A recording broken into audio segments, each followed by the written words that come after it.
দেশীয় লবণ শিল্প রক্ষা প্রধান উপদেষ্টার হস্তক্ষেপ কামনা এবং লবণের ন্যায্য মূল্য নিশ্চিত করার দাবিতে কক্সবাজার লবণ চাষী সংগ্রাম ব্যবসায়ী সংগ্রাম পরিষদের সংবাদ সম্মেলন।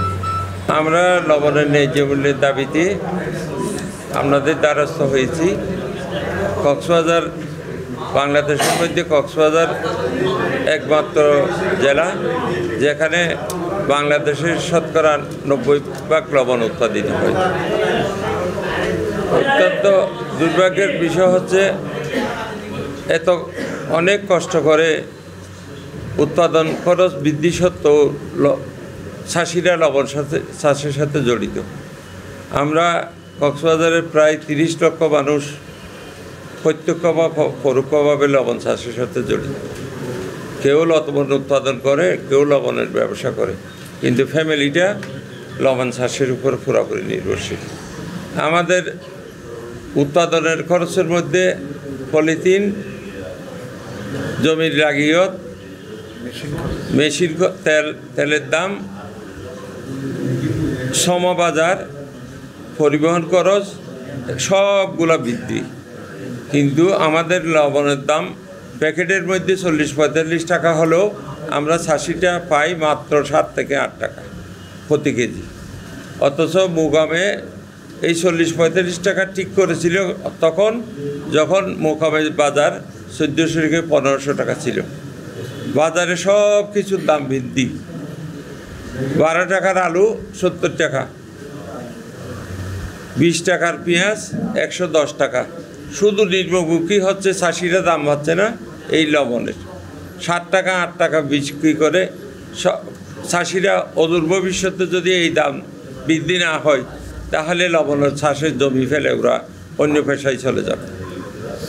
সেই জন্য সরকারের এবং সাংবাদিক বন্ধুদের সাহায্য সহযোগিতা আমরা কামনা করছি। সরকারের কানের ইয়ার মধ্যে হয়তো এগুলো ছিল না, আমরা প্রথমবারের মতো এগুলো জানাইছি, সরকারকে অবহিত করছি যে আমরা ন্যায্য মূল্য পাচ্ছি না। হয়ে আসছে মুলঙ্গি নামে পরিচিত চট্টগ্রামে বর্তমান কক্সবাজারের এক শ্রেণীর লোক অতীতকাল থেকে সমুদ্রের পানি সিদ্ধ করে লবণ উৎপাদন করত। এই আদি দেশীয় শিল্প উদ্যোগটি ব্রিটিশ উপনিবেশ আমলে বিদেশ লিভারপুল থেকে লবণ আমদানি এবং লবণ উৎপাদন সিদ্ধকরণের মাধ্যমে ধ্বংস করা হয়। 1947-এ ব্রিটিশ শাসনের অবসানের পর থেকে এই দেশীয় শিল্পটি পুনরুজ্জীবিত হয়।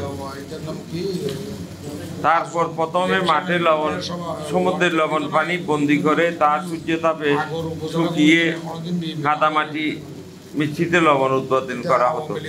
পরে পলিথিন পদ্ধতিতে আবিষ্কারের পর পরিষ্কার লবণ শুরু হয়।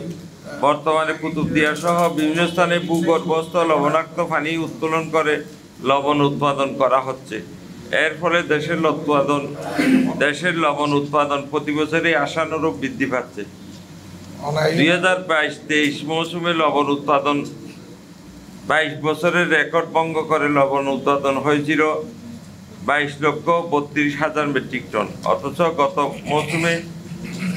মৌসুমের আগের 2021-22 মৌসুমের উৎপাদন হয়েছিল 18,32,000 মেট্রিক টন।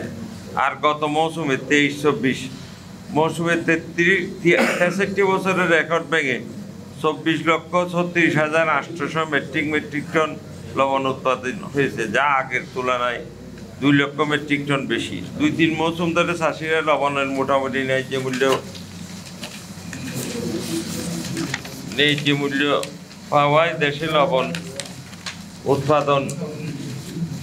উৎপাদনের রেকর্ড হয়েছে। আর এই মৌসুমে আগের রেকর্ড চলতি মৌসুমের দেশে লবণের চাহিদা ধরা হয়েছে 26,10,000 মেট্রিক টন।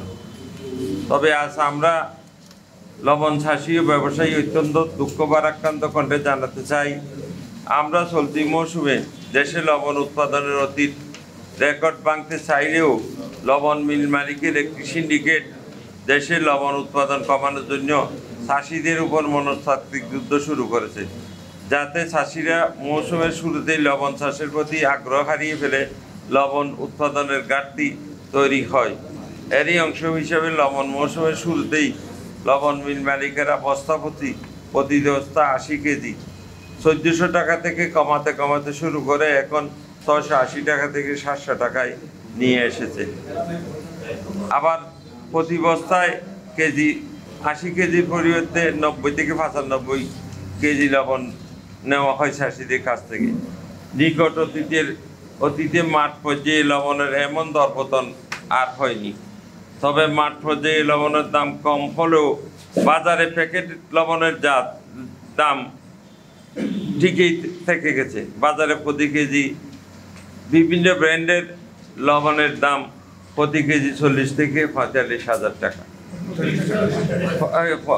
45 টাকা থেকে 40 থেকে 45 টাকা। সম্মানিত সাংবাদিক ভাইয়েরা, আমরা আপনাদের মাধ্যমে বর্তমান অন্তর্বর্তী সরকারের কাছে আরও জানাতে চাই যে বর্তমানে প্রতি কেজি লবণ উৎপাদনে পলিথিন, জ্বালানি তেল, শ্রম সহ প্রায় 15 টাকা খরচ পড়ে।